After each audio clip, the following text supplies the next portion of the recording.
नमस्कार दोस्तों। आज हम जानेंगे भगवद गीता का ऐसा सार जो आपके जीवन की दिशा बदल सकता है। महाभारत के युद्ध क्षेत्र में जब अर्जुन अपने ही संबंधियों, गुरुओं और मित्रों को सामने देखकर विचलित हो गए, तब श्री कृष्ण ने उन्हें जो ज्ञान दिया वही भगवद गीता है। यह केवल धार्मिक ग्रंथ नहीं, बल्कि जीवन जीने की सर्वोत्तम मार्गदर्शिका है। अध्याय 1। जीवन में भ्रम स्वाभाविक है। कई बार हम भी अर्जुन की तरह उलझ जाते हैं।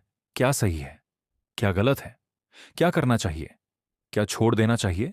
जब मन भय, मोह और चिंता से भर जाता है, तब निर्णय लेना कठिन हो जाता है। गीता हमें सिखाती है कि भ्रम अंत नहीं है, सही ज्ञान की शुरुआत है। अध्याय 2। आत्मा अमर है। श्री कृष्ण कहते हैं, शरीर नश्वर है, लेकिन आत्मा अजर अमर है। न आत्मा का जन्म होता है, न मृत्यु।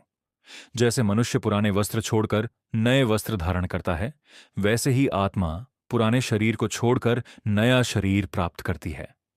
इस सत्य को समझने वाला मृत्यु से भयभीत नहीं होता। अध्याय 3। कर्म ही जीवन है, एक्स्ट कर्म करो, फल की चिंता मत करो। गीता का सबसे प्रसिद्ध संदेश है, कर्मण्येवाधिकारस्ते मां फलेषु कदाचन।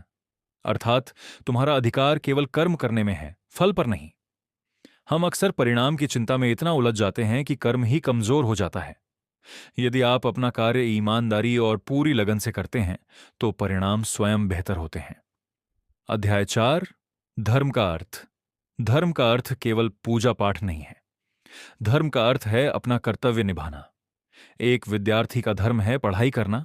एक माता पिता का धर्म है बच्चों का पालन पोषण।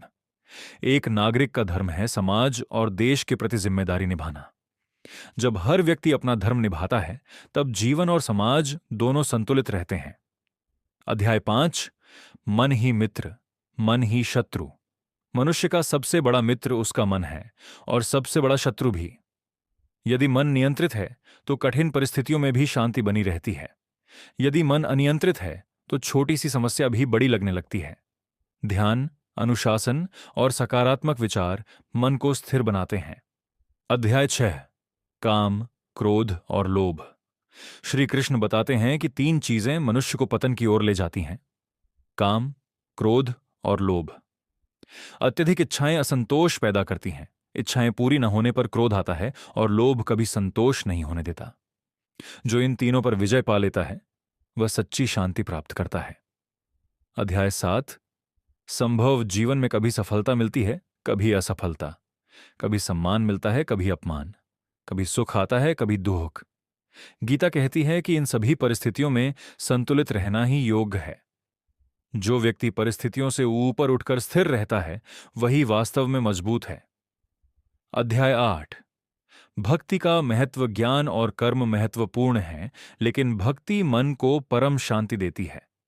जब मनुष्य प्रेम और विश्वास के साथ भगवान को याद करता है, तब भय कम होता है और आत्मविश्वास बढ़ता है। भक्ति का अर्थ है हर परिस्थिति में ईश्वर पर भरोसा रखना। अध्याय 9। ईश्वर हर जगह हैं। श्री कृष्ण कहते हैं कि मैं हर जीव के हृदय में स्थित हूं। ईश्वर केवल मंदिरों में नहीं, बल्कि हर प्राणी, हर परिस्थिति और हर अनुभव में उपस्थित हैं। जब यह भावना जागती है, तो हमारे भीतर करुणा और विनम्रता बढ़ती है। अध्याय 10। पूर्ण समर्पण। गीता के अंत में श्री कृष्ण कहते हैं, सर्वधर्मान् परित्यज्य मामेकं शरणं व्रज। अर्थात सभी चिंताओं और भय को छोड़कर मेरी शरण में आओ, मैं तुम्हें सभी दुखों से मुक्त कर दूंगा। यह समर्पण कमजोरी नहीं, बल्कि सर्वोच्च विश्वास है। गीता का अंतिम संदेश यदि पूरे भगवद गीता का सार एक वाक्य में कहा जाए, तो वह है, अपना कर्तव्य करो, परिणाम की चिंता छोड़ो, मन को नियंत्रित रखो और भगवान पर पूर्ण विश्वास रखो।